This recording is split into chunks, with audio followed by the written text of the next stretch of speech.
Quando eu vejo Leandro Carnal e Caio Fábio não apoiando o presidente Bolsonaro, daí me dá mais força para continuar acreditando que votar no Bolsonaro não é uma boa alternativa. Porque se eu tenho como pessoas sábias o Leandro Carnal, né, o filósofo Leandro Carnal, e o Caio Fábio, a opinião dele, se fosse diferente, eu iria ficar decepcionado. Infelizmente, o que acontece nos dias de hoje é o que eu sempre falei desde o início. A igreja do século XXI não sabe nem escolher os seus pastores. Colocam no poder das igrejas pessoas que, se um dia tiveram chamado, eu não sei, mas que no momento não pregam o verdadeiro evangelho. Quando João mesmo disse: se alguém vem até vocês e não traz a sã doutrina, não receba em casa. Ou seja, na época antiga era proibido você dar moradia à pessoa que fosse um pastor ambulante, um falso pregador, né? Para você não compactuar com aquela falsa pregação. Mas hoje em dia, as pessoas, pelo fato de estarem conectadas com as outras, né? Muitas vezes você tem uma amizade dentro da igreja e você não quer largar aquela igreja, acabam sustentando a falsa ministração, né? A falsa pregação. Só que tem horas na vida que você tem que ter coragem, né? Às vezes a gente sai da igreja por desconhecimento nosso e às vezes a gente tem que sair da igreja porque o que está sendo pregado ali não é o verdadeiro evangelho. Você não pode ficar sustentando uma obra, você como cristão, uma obra que você entende que não é de Deus. Porque aí você não está colaborando com o reino de Deus, você está atrapalhando, né? Quem comigo não junta espalha, disse Jesus.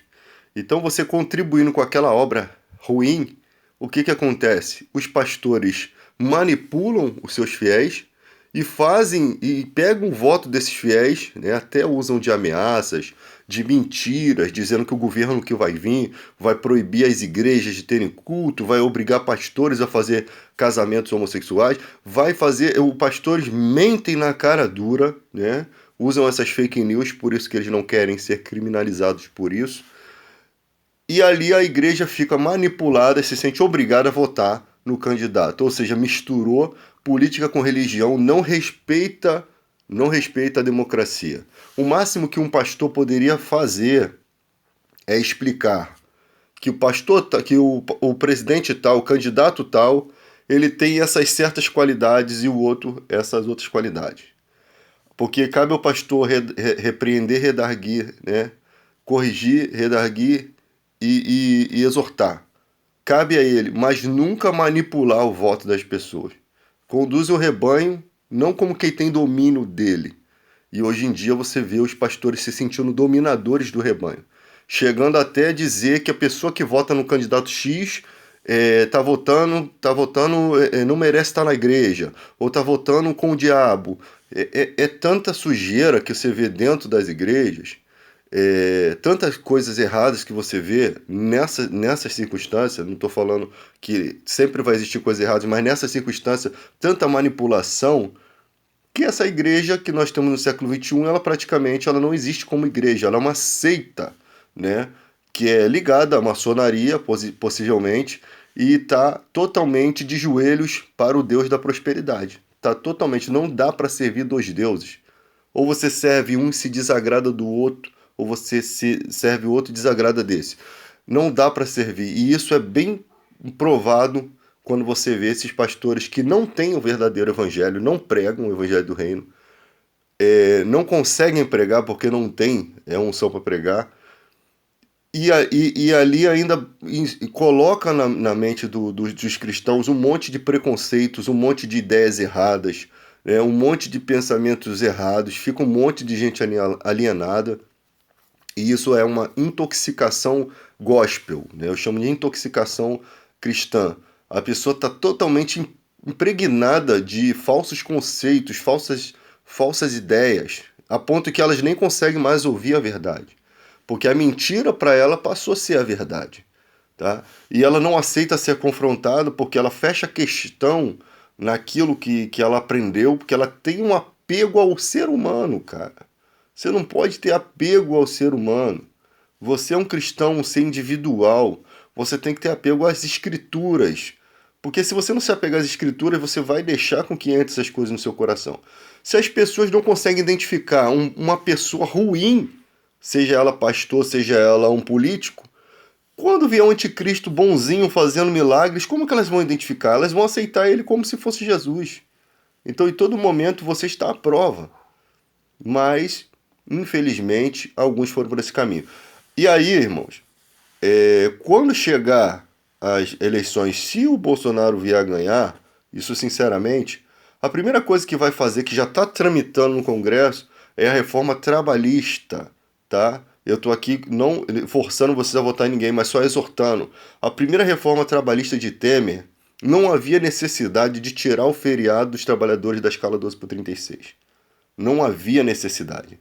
Quem vem roubar, matar e destruir é o diabo.